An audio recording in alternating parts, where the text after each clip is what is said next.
This is an emergency signal from Starship, Cladribine. I found the secret to caffeine and multiple sclerosis, and it's in this coded mask. What are you doing? I'm looking for socks in the closet. Okay, well, lunch is almost ready. All right, thanks. Hey everybody, I'm Cliff, and this is Life with MS. Don't put that coffee down, but don't drink it. That's right. Don't put that coffee down, but don't drink it. I know it's hot out right now. It's really hot. In North Carolina, it was over 103 yesterday. It's going to be over 105 today. I'm struggling just to stay upright, but I'm going to get through it because this video is really, really important. Now, we know that people with multiple sclerosis, 60 to 80% of us, statistically, suffer from severe fatigue. And we'll look for anything we can to take the edge off that fatigue to feel somewhat normal. And a lot of us drink coffee. Coffee is awesome, right? I drink coffee, especially in the winter. I drink some caffeine during the summer. But I found a bunch of studies that said if you're living with multiple sclerosis, coffee may not be serving your best interests. I found I related to this. I think you're going to find some parts of this you relate to as well if you're drinking coffee to help with your MS fatigue. Now, we know our fatigue is debilitating, and it's very difficult to explain to people that don't have MS. And if you don't have MS, I'm going to break it to you like this. You know, like when you play a basketball game or you hang out with the grandkids in the day, you're just completely tired, so you just sit down for a while until you recuperate. Well, with MS, it's nothing like that.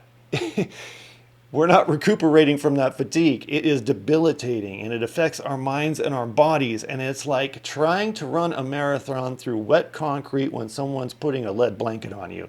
And it ain't coming off, and no amount of rest is going to help with it. And you could go sleep for 10 hours and wake up and feel the same way you felt when you collapsed.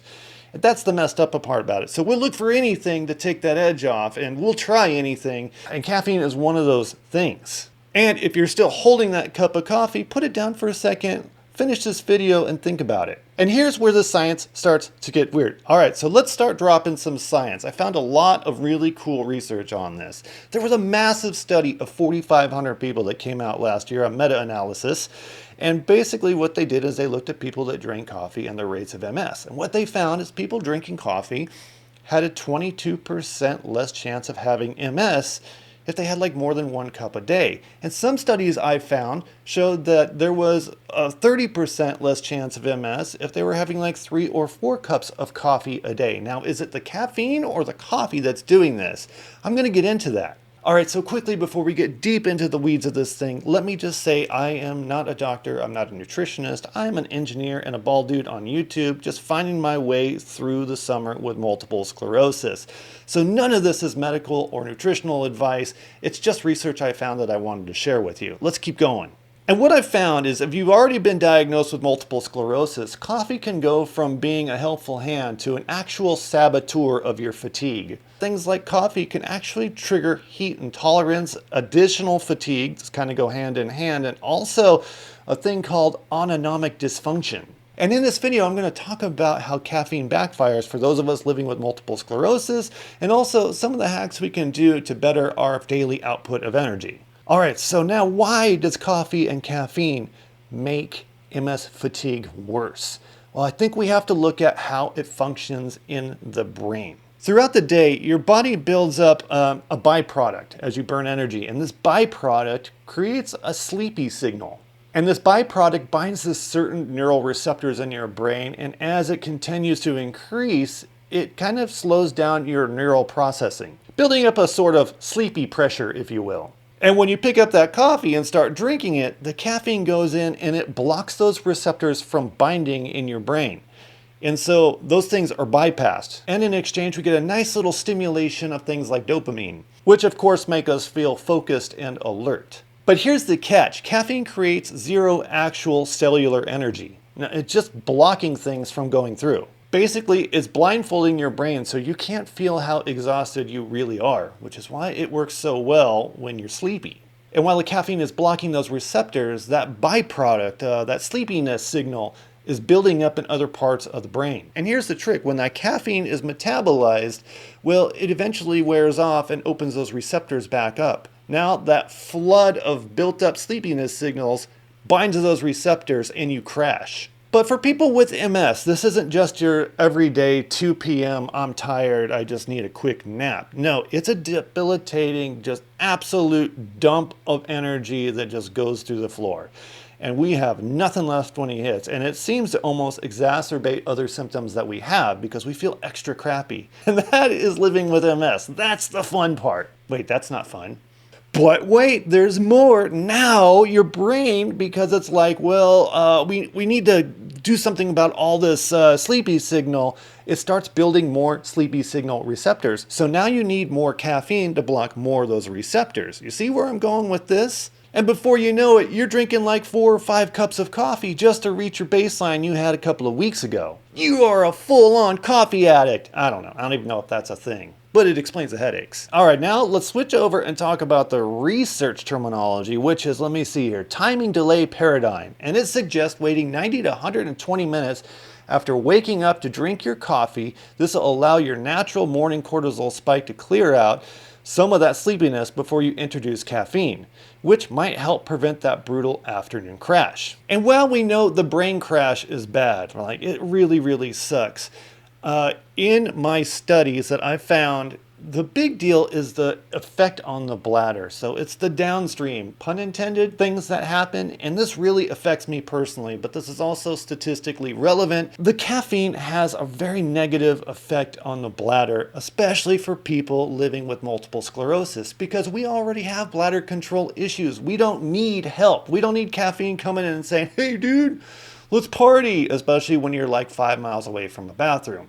Been there, done that. Add some heat to it and you're having a lot of fun. And in my research, I found that 85% of people with multiple sclerosis suffer from bladder dysfunction. And I have to think that that's probably right on. I always compare this to the amount of people that I know living with MS. We all pretty much have that in common. There's a few people, that 15% out there that are lucky, but they have other things like extreme headaches and stuff. And the bladder thing happens because we know we have damaged nerve conduction going down to the bladder. The bladder doesn't know what's going on, and we introduce random electrical signals, and then we start to chemically induce it with things like diuretics and things.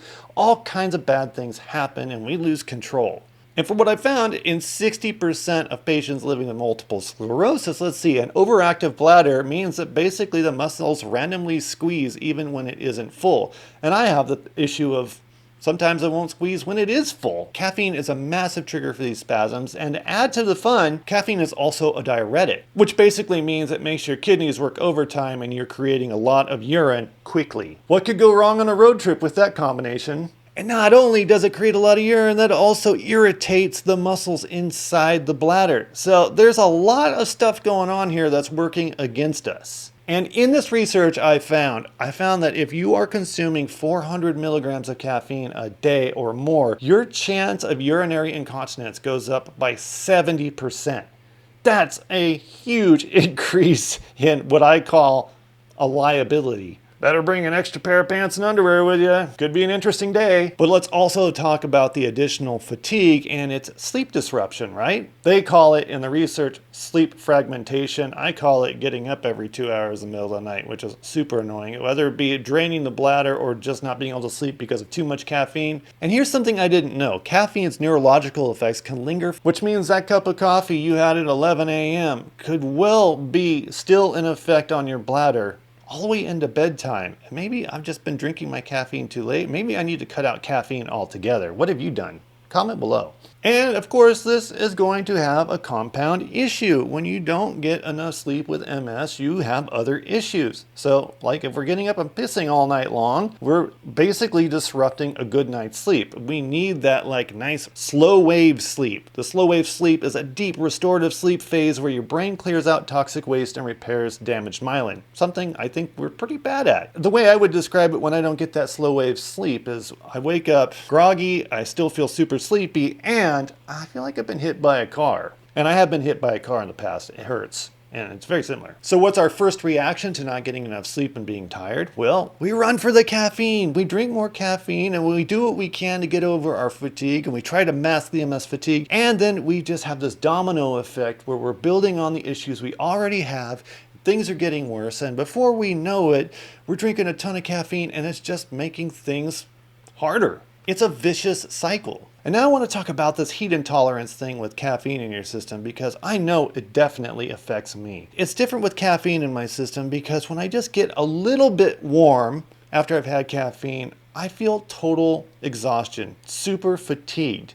Whereas when I don't drink the caffeine, I have a lot more leveled energy. I don't have the ups and I don't have the downs. I just have kind of a low level down, but it's linear in its fashion. And because coffee is a diuretic, it can lead to dehydration. And dehydration with MS can lead to fatigue as well as other things. I get gnarly muscle spasms when I haven't had enough liquid in my body. Added to which, when we are dehydrated, we have a lower blood volume and it's a thicker volume. It takes more work to pump, more energy to pump, and it also has a more difficult time cooling our body because our blood is one of the cooling systems of the body. So it really is like this train wreck all happening. It's like, oh my God, like what can we do? And if you watched my other videos, you know I talk often about Uhthoff's phenomenon, which is a heat thing, and we know from studies that just raising your body temperature by 1/4 degree Fahrenheit to 1/2 degree Fahrenheit can trigger a really bad heat intolerance affect all of your body. So if we start stripping away the cooling agents, the things that keep us cool, and we contribute to raising the body temperature,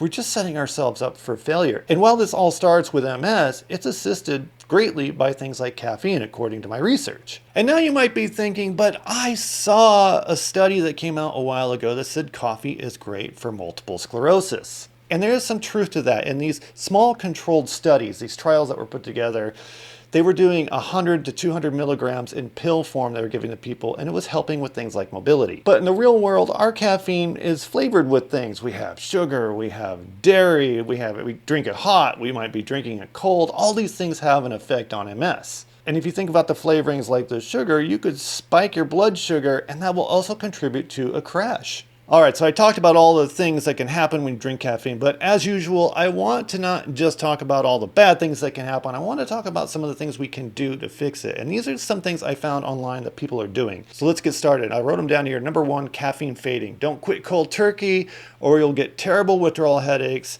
Reduce the intake by just 1/2 cup, about 4 ounces a day over a couple of weeks. I think that's different for everybody. Again, not an expert. Energy pacing. Schedule your hardest tasks for the morning when your natural energy peaks. I do this one all the time. This is energy pacing. This works really well. I shoot all my videos in the morning when I have a lot of energy, and seriously, you'll hear me say at the end of my videos that right after this video, I will go take a nap.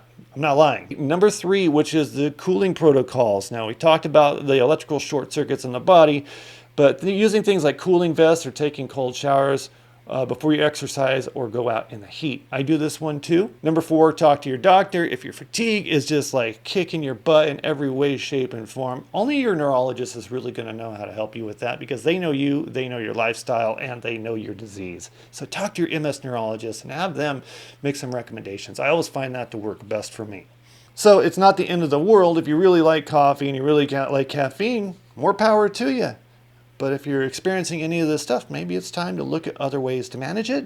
And things like this research help. Again, I have linked to descriptions below so you can get into it and see exactly what the research studies say. And if you find yourself desperately running to the bathroom to pee after you drink the stuff, or you're getting up all night long and you've had coffee in the morning, maybe there's something to that according to the research. Something to think about. And lastly, if this video has helped at all, please hit that like and subscribe and that notification bell if you haven't already. And hopefully that will boost this video up and help other people looking for answers about living with multiple sclerosis and dealing with caffeine, because knowledge is power in this game. And the more you and I share about our disease and our little hacks, tips, and tricks, I think the better off we are, because this is a complicated disease and there's more to it than just taking drugs and hoping for the best. I'm Cliff. Thank you for watching. And it's time for a nap.